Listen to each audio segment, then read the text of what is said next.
it. That was perfect. Lady James yells at me. No, you guys are great. What's going on, Spookyempire? How are you guys doing? Are you guys ready for the final panel of the weekend? Yes. All right. Well, I think they already mentioned this is a Q&A. Whatever questions you guys may have, we're going to have a microphone right up over here. You guys can line up against the wall, socially distance, of course, to get your questions in. We're going to get that microphone put back out after we disinfect it. Anyway, at this time, ladies and gentlemen, it is my absolute privilege to welcome to the stage Danielle Harris, Scout Taylor Captain, and Christina Green.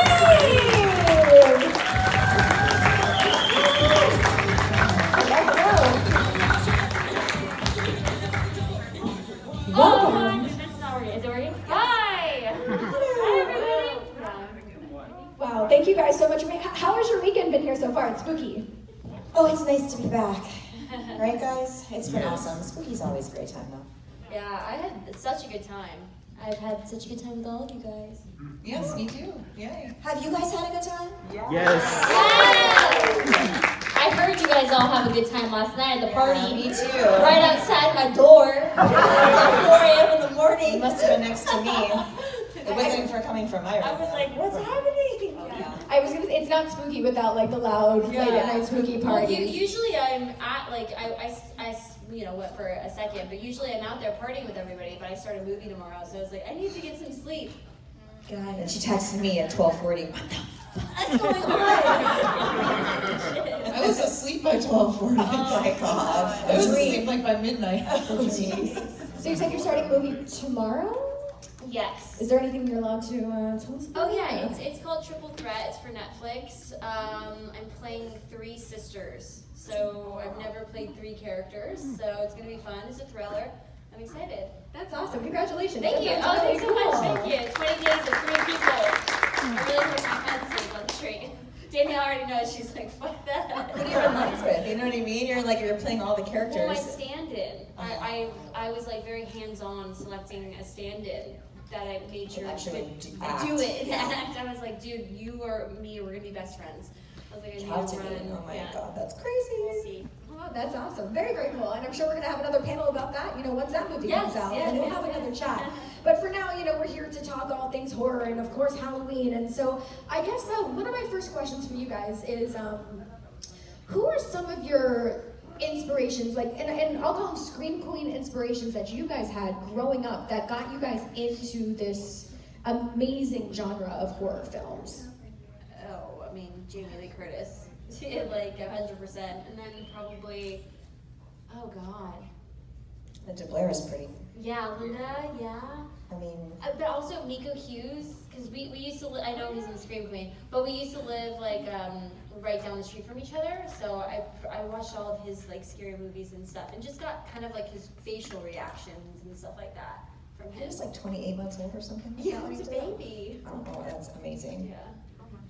I don't know if I had a Scream Queen icon that I looked up to, but I'd say maybe like all like the old, you know, Hitchcock ladies, you know, all Yeah. like Tippi Hedren and, you know, I looked up to them kind of in terms of, because I didn't watch horror movies growing up, so it wasn't like a part of my world, so, but I did watch a lot of Hitchcock and stuff, so. I've got a lot of Scream Queen friends now, that's for sure. I know. I know, that was like all I watched, that was all I watched is Yeah. horror movies, so I'm catching up every day.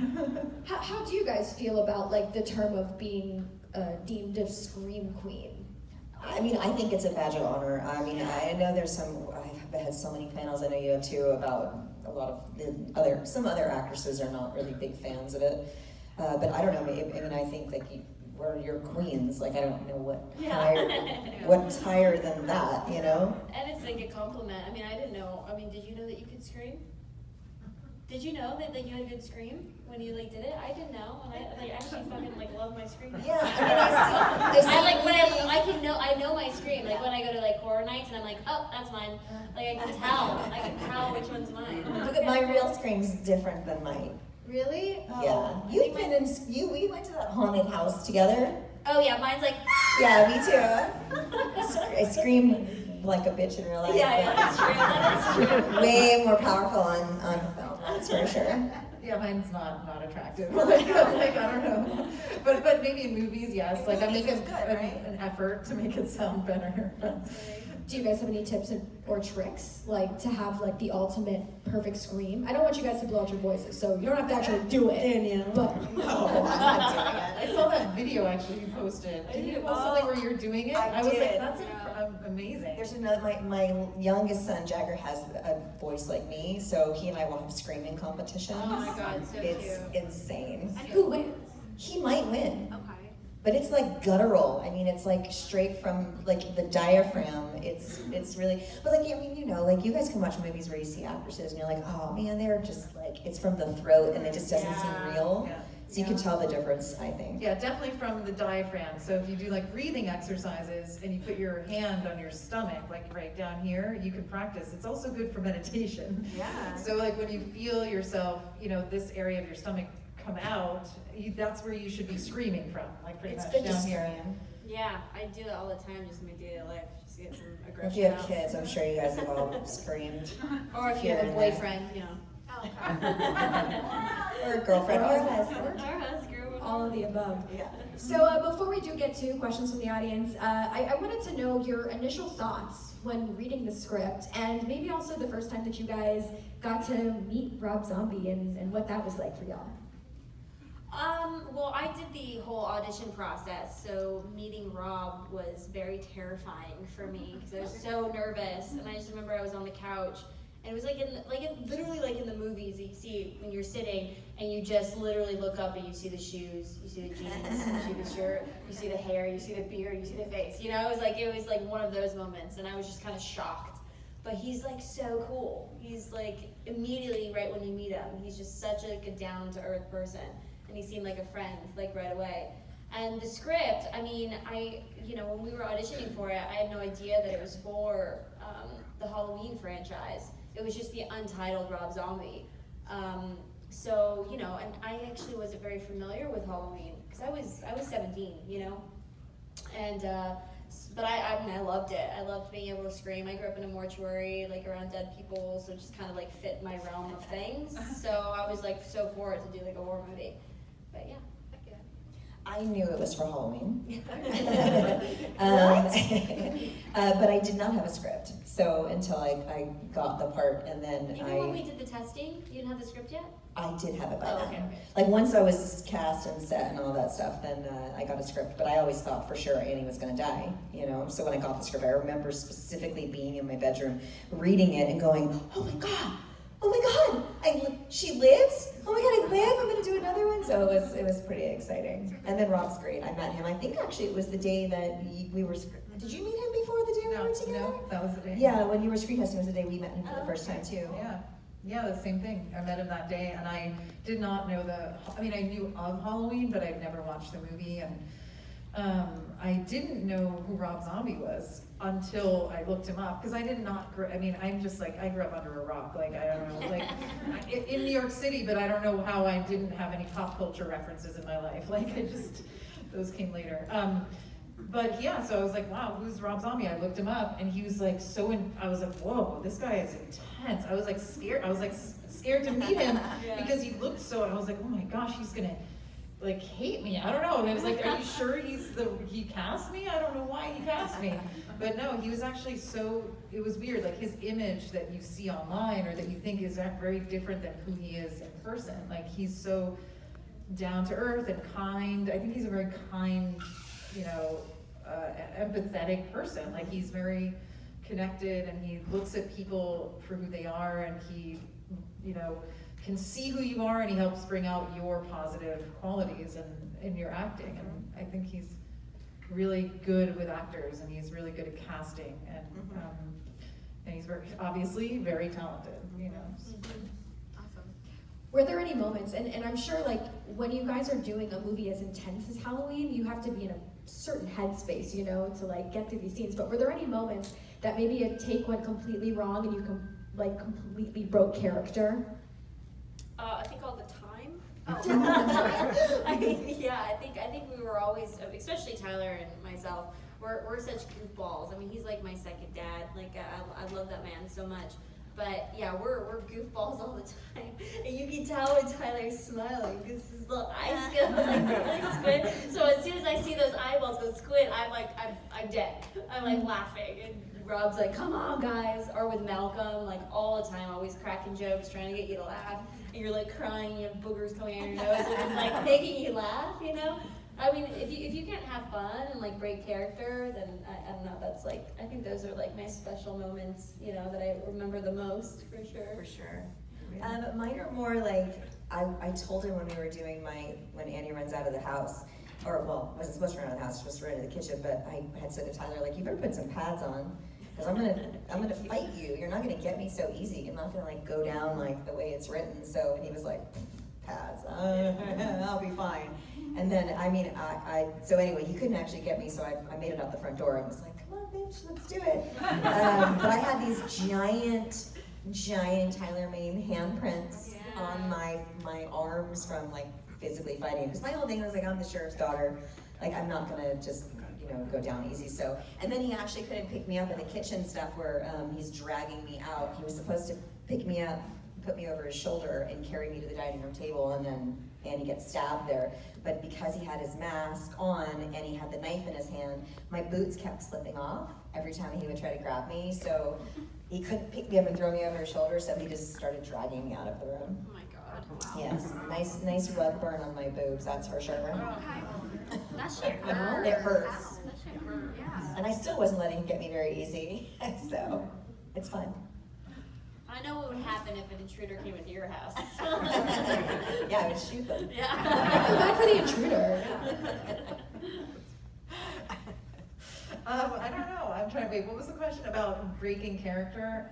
I mean, yeah. Well, like it was. I think one of the things. Do you remember when we were walking down the street and Rob was like, he was like, start improvising. Yes. Remember? And that was like, okay, like what do we talk about now? We talked about so much shit, and it was like, actually, maybe tone it down a lot. Yeah. Right. Like that was breaking character, kind of, because I mean, well, I mean, I guess it was improvising in character, but part of it was breaking character. I mean, we were just trying to, you know, figure out what to, you know, that was fun, and I always felt like he was listening. I think he was. He I always think he was. listening. Yeah. So normally, like when you're not filming, the sound turns off your lobs, right? Listen.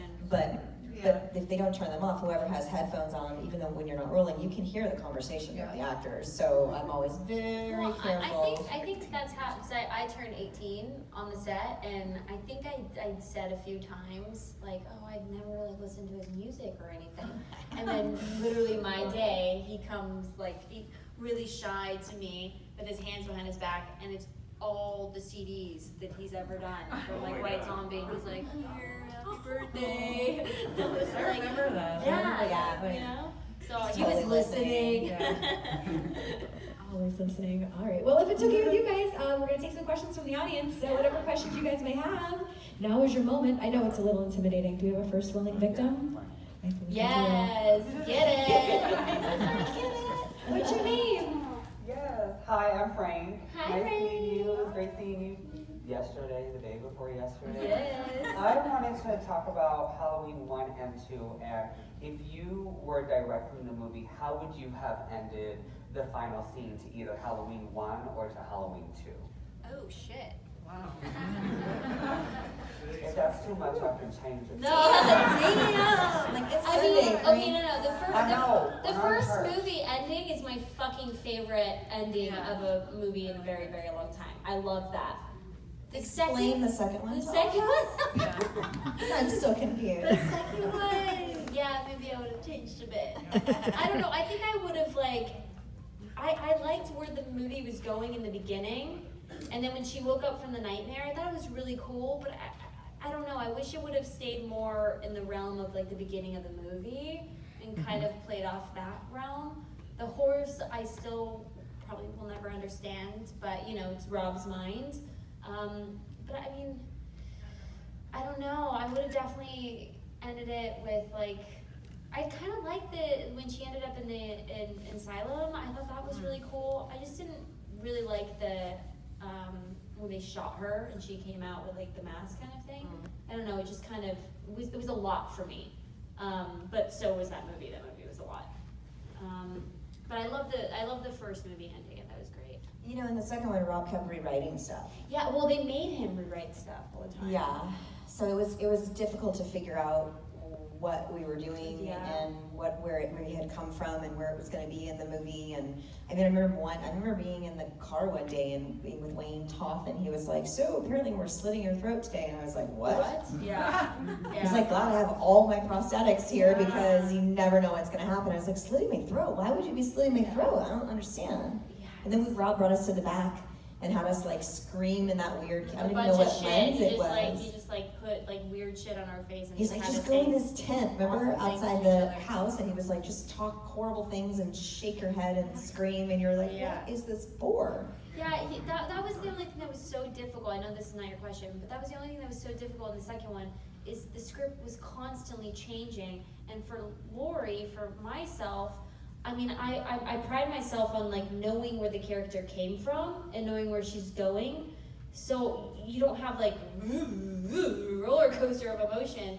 But the script was changing so much that he would add things before something that we already filmed, so that didn't really, it just was. It works though. It worked. If the first one would have been like that, we would have been in trouble. Yeah, totally. But it worked for your, craziness. Thank God it did.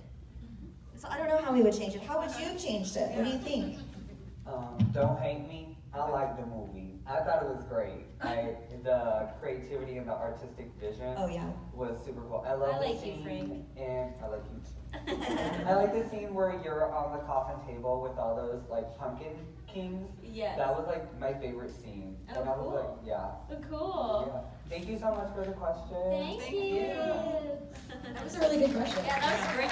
We've never gotten that. We may continue thinking about answers and just actually. message you. It's the worst pressure when someone asks a really good question. You have to do the next one after. And you're like, what do you like for breakfast? Oh, I hear people ask that all the time. Really? Oh yeah. Count Chocula or blueberry. Yeah. Actually, though, thanks to that question, I'm kind of rethinking it a little bit. You get a lot of pressure when you come into this universe. Everybody's like, let's not buy Michael Myers, and to be a part of this thing, to be in two different eras of it, huge pressure on you. Absolutely delivered, but I feel like Rob's version is so emotionally taxing, but also it's incredibly physical. What do you as actors, like, how do you come out of that compared to other genre stuff when you're done? Like, how do you train for it, and then how do you decompress after it's over? I mean, we've all bruised up, that's for sure. I remember going in the makeup trailer and I'd have bruises all over me, and they'd be like, "Oh, did we like leave that on?" Like, no, man, that's like it's from all this stuff. These are my actual bruises. This is no. But I also bruise really, really easily. But I don't know. You don't really decompress until you wrap. Yeah. You really can't. You kind of just have to stay in it. And then, like, the few times you may kind of come out of it emotionally thinking that they've got it for some reason, it's like inevitable. They always have to go back and pick something up or redo it, and you're like, oh my God, I just thought it was done. But I mean, for me, I always got sick after I would wrap. Like the day after, 2 days after, you're like, wow, I have the flu, or wow, I'm really sick right now, because your body just like keeps fighting that fight or flight. But I always wondered, I'm trying to, actually been working on this, I'm talking to Scout about it, about how little kids do that. Yeah, man. How little kids decompress and recalibrate that, that fight or flight. I'm sure PTSD is a big issue in little kids dealing with that emotionally. It's hard, your body doesn't know you're like acting, you know? Like, I mean, I had PTSD when I did Halloween. I mean, you don't really ever get rid of it. It's something, that happens from a trauma, right? So, when I was getting strangled by Michael Myers, and it was so intimate and I had to be naked, it was very intense for me. But I knew, obviously, I didn't have a choice about doing it when I got cast, so I knew I had to do it if I wanted to be in this movie. So I had to just do it. I had to deal with it. But I actually talked to, at the time, there's a really great therapy for anybody who knows, who's had PTSD or goes through it.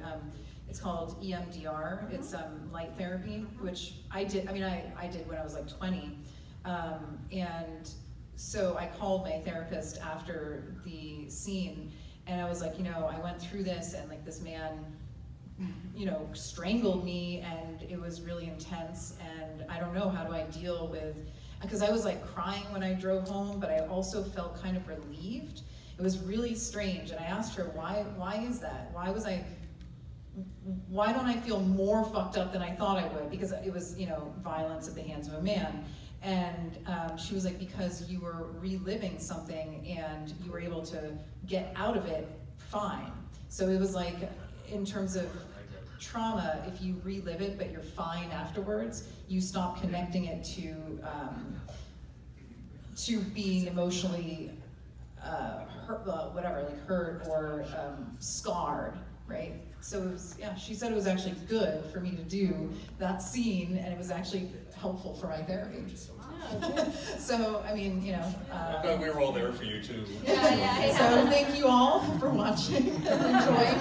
I think as actresses too, like you read, for me, you read that stuff and you're like, this is going to be an amazing challenge. Yeah. And then once you do it, you're like, okay, I'm not going to do it. Yeah, I'm done. I don't want to do it anymore. Cool. Like if you have rape scenes or, you know, anything that's incredibly intimate and like, what's the word, vulnerable, it's a little gnarly on your body. Yeah, I don't know, I kind of check out with like stuff like that. Plus I've been doing it for so long that it's like second nature, you know, when stuff like that happens. But I know Tyler and my decompress was Waffle House. And every day after set, we went straight to Waffle House. We were like covered in blood. We're like, Waffle House? And at Waffle House, that's normal, so. It's always breakfast. And you know, the vibe on sets of horror movies are usually really fun. Good, yeah. So I can't imagine doing this intense work where the set isn't fun. Yeah, and it feels safe. I mean, that's why she was like, it's so good to, because you're in a safe environment. Yeah. You know you're coming out of it okay. For sure.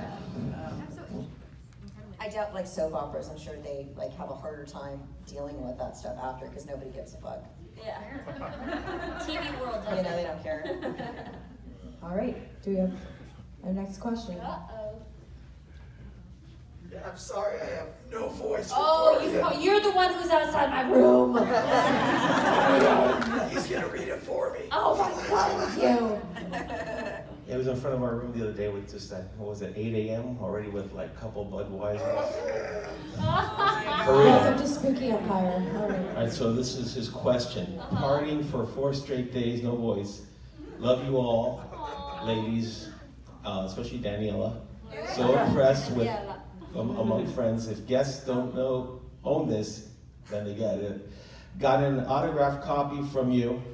What upcoming plans do you have for directing another movie? Woo! Thanks for the among friends compliment.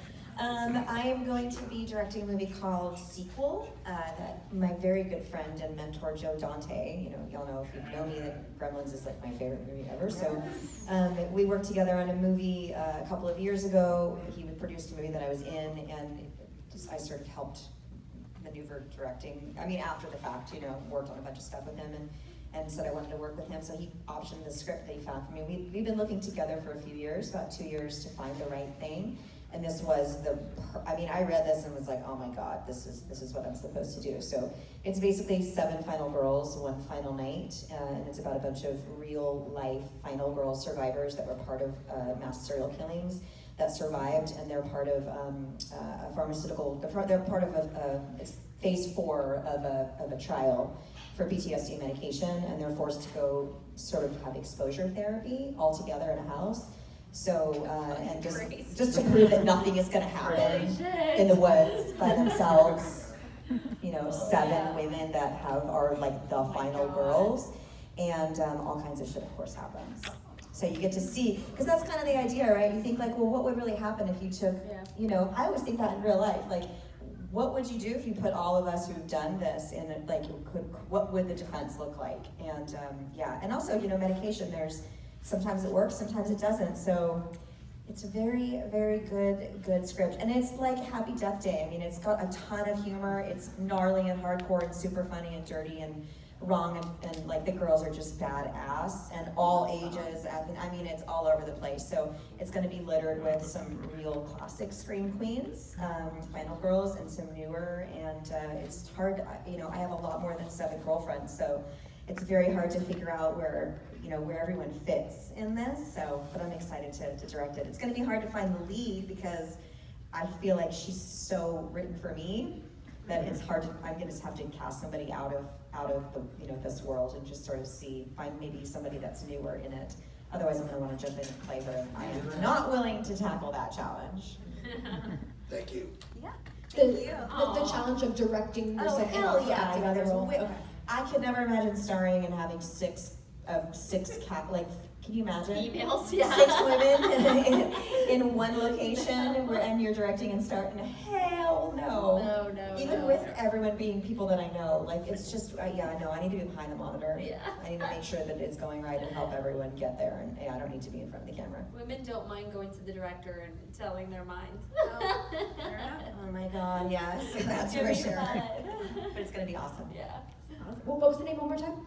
It's called Sequel. Sequel. Ooh, very so cool. yeah, so we are, and what's cool is like you get to see flashbacks of all of the women, and like, yeah, you get to see all of their serial killers from their stories. So you've got, I mean, obviously it's going to be all of similar to like all the classics. Thomas, you saw. So I have something called Patreon. I don't know if you guys know Patreon. And part of my like top tier, I sent out like the lookbook for the movie, so everyone on my Patreon got to see sort of the synopsis and the breakdown, the storyline, all the characters and all that stuff. So we shall see. And of course, I'm trying to get Jamie Lee involved. So great, fingers toes crossed. Yay, that's all. Cool. All right, so we have about 10 more minutes, so we have time for these final 2 questions. I think we have to go, actually.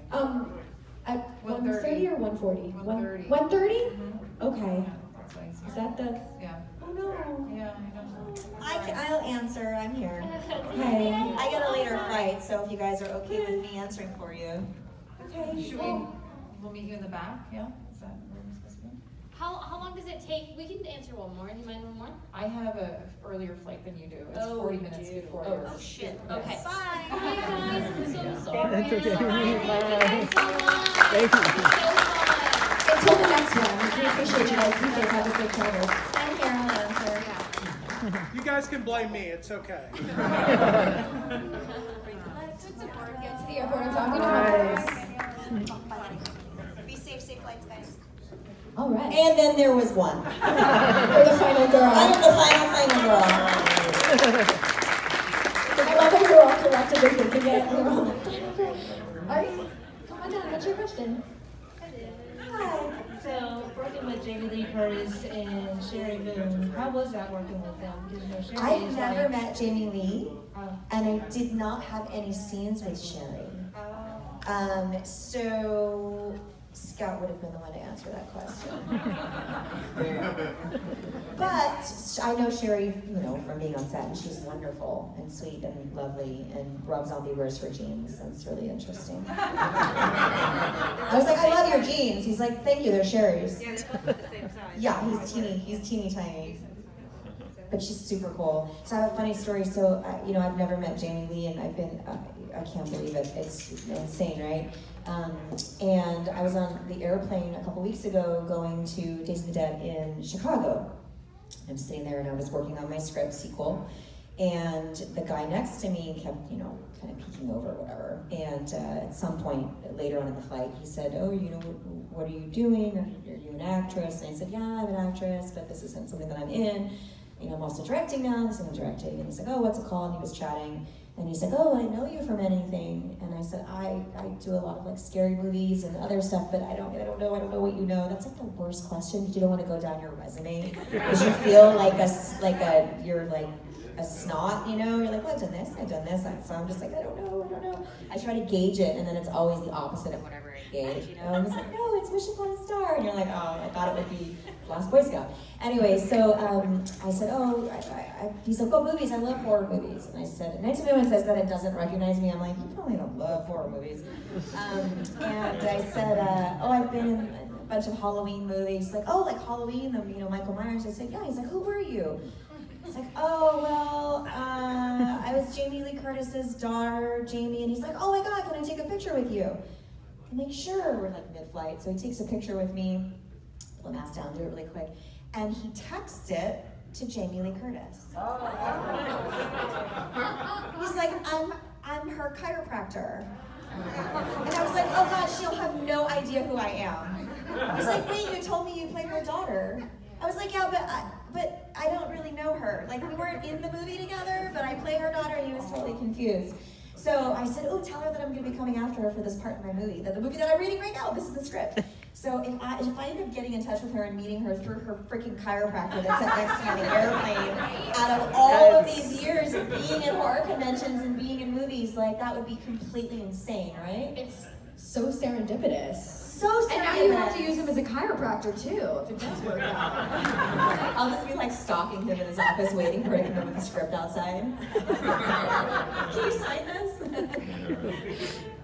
Isn't that nuts? Like, what are the odds of that happening? It's meant to be. Yeah, it's meant to be. Better happen, man. The character was written for a man, but I was like, oh no, this is for Jamie. She was essentially the doctor that is helping everyone, that's setting up this exposure therapy, which would be a fucking great role for her. So fingers crossed. Fingers and toes. All right. What's your question? Hello. How are you? Hello. Good. How are you? I love your boots, by the way. Oh, thank you. I'm short, so I don't have to wear big boots. I understand. What would be your favorite scene from any of the movies that you've done? Oh, geez Louise. Oh God, I don't know. What's your favorite scene of the movies that I've done? When Michael's killing you, or oh my God. in the first one, because it just seems like you've put so much effort and so you like him trying to kill me in the first one, not when he actually kills me in the second one. The first one. Yeah, that, you know, I do love that scene actually where I'm screaming for Lori. You know, like laying on the carpet. I laid there for so long and it was freezing and they kept opening up the door. And I didn't, because again, it was supposed to take place on a coffee table, on the dining room table. So in the second one, the scene where Maya gets thrown, Maya gets thrown on the dining room table and gets stabbed, that was what was supposed to happen to Annie in the script, in the first one. But then it got changed because I made it out the front door and then Tyler couldn't pick me up. So we reworked it on the day. But and in Halloween 2, there were no scenes with Annie and Michael. She just came in and I was supposed to be in the bathtub when it was to be full of water and my head was sticking out and I was alive, and then she drags me out of the bathtub. And I was like, well, if you drag me out of the bathtub, I'm gonna be completely naked and not covered in blood because it's gonna have washed off, so that's not gonna happen. But how do you not have a scene? How are you gonna kill me in Halloween 2 and not have a scene with Michael Myers? Like, that would be, you're gonna get people pissed off. Oh, yeah. So he was like, well, what do you guys want to do? I don't know. What do we want to do? Like, I don't know what that even means. So Rob just put like 3 cameras in that room, in the bedroom, and Tyler and I just went at it. And he just destroyed the room, and I just ran from him. Basically, so that was all improvised. None of that was in there. But I do like laying on the carpet, you know, in Halloween 1. I was there all day. I was there so much that when I sat up, the rugs came up with me.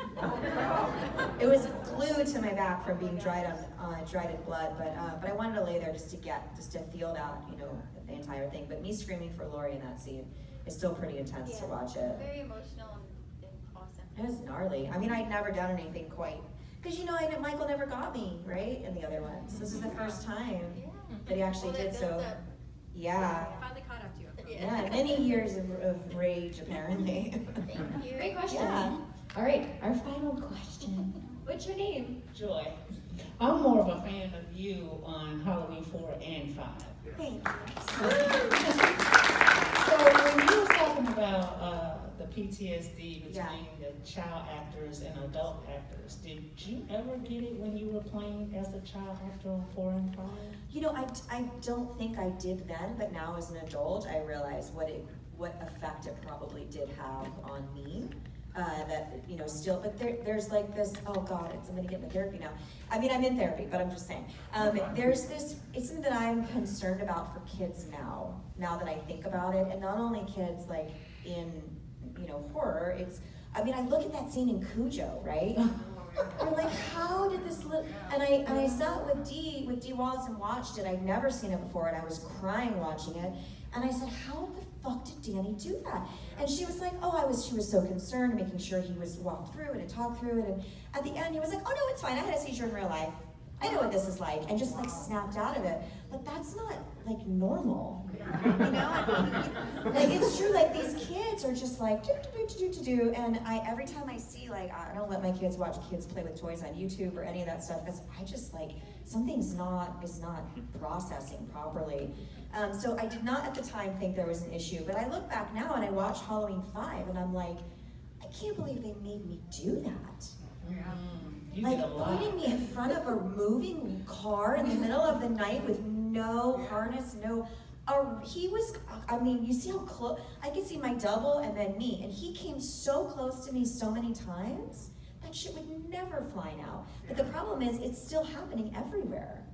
Like, there's no one really protecting kids from doing that stuff, you know, so it's a tricky thing, and I talked to Alex Vincent about it and Nico Hughes about it, and kind of just trying to figure out like how we go about kind of taking care of that situation. I don't know what Christina was talking about with her. I mean, I've not had that. I can recalibrate as an adult with help from doctors, you know, but there's certain things movies that I can't take or won't take now, depending on what it is. Like, I couldn't do it with kids involved now that I have kids. It's a weird thing. I remember when I was pregnant, I was getting offered roles like where I had to like go into labor and like screaming on the floor and all. I was like, I can't do this. Like, your body doesn't know that you're faking it. Like, what if something happens to my baby? What if something happens, like, what, you know, you're an actress, but your body is like still, like, I've almost passed out numerous times from that like adrenaline dump, that like, oh my God, I'm hyperventilating. Because as an actor, you're in a corner and everyone's talking. That's the fucked up part, is everyone's like talking and laughing and having a good time on set. And they're like, okay, just take a minute, let us know when you're ready. If they even give you that, and you're like, okay, just give me a minute. And you're like going in the corner, making yourself hyperventilate, having to think about, okay, I'm gonna turn around and like my best friend's I'm gonna have to walk into my best friend dead. But like, how do you do that? And then when they're like, okay, that was great, everyone's clapping, and you're like, that was wonderful. And then you're like, okay, cool, awesome. Now I gotta go outside and figure out how to process this stuff. Usually you're just like, okay, cool, everyone's having a good time. And then you like feel remnants of weird things afterwards. So as a kid, not an issue, but I think it all kind of caught up to me as I got older. There's something more to that. But I think about Disney kids too, like, you know, like, I don't know, there's all kinds of stuff now going on with you know, Free Britney, you know? I mean, that shit's real. It's real. I just want to protect everybody, but I can't do it all myself. But one more thing. How many takes did it take when, part 4, when you fell down those stairs? That was not me. Oh, it wasn't? That was the so funny, though. I actually, so it was half me, half Laura, my stunt double. So it was me diving. Yeah. And then she rolled. So I just dove and landed on a pad, and then she rolled. But they stuck me in an air conditioning vent, you know. They put me on an 18-foot roof with no harness, strapped onto the back of Ellie Cornell. And that roof where she was shingles and it would like freeze over, you know, and she cut her stomach open, and all there was at the end of that were they do like cardboard boxes. That's how you fall. Like it's easy impact for high falls to have like cardboard boxes that are put together. I don't know why, but it just catches your fall better. So yeah, that was horrifying. All night, you know, I'm climbing on this poor girl's back, and she's wearing penny loafers. Oh wow. Dude, again, like, that's crazy. I was 10. Utah, right? It was in Utah, yeah. It was May. It was like May, June. April, it was May, June. So it was still freezing in the middle of the night. I mean, again, that roof was 18 feet. You know how high that is? Mm-hmm. That's gnarly. So yeah, I mean, that's making horror movies in the 80s. I know, right? That's a great question. Good question. Well, as we come to the end of the panel, sorry to get all deep about that child stuff, but you know, it's a conversation I'm trying to open up to have. You know, it's a real thing. So I mean, Halloween 4, like I was like, Dwight put me in the closet, like where I'm crying hysterical in the closet holding the box because he put me in there in the dark. I think that's why I was crying. No, it's important to advocate, you know, for the up and coming actors, because they need that, because they sometimes can't speak for themselves, and sometimes the parents don't problem understand. is your parent, like the parents are pushing, and the managers and the agents and everybody, you know, there's really no one that's just there for the kid. I mean, even your union, like, we're the only union that employs children. Screen Actors Guild. Like, I don't know. But how do we have movies that have kids? Can't.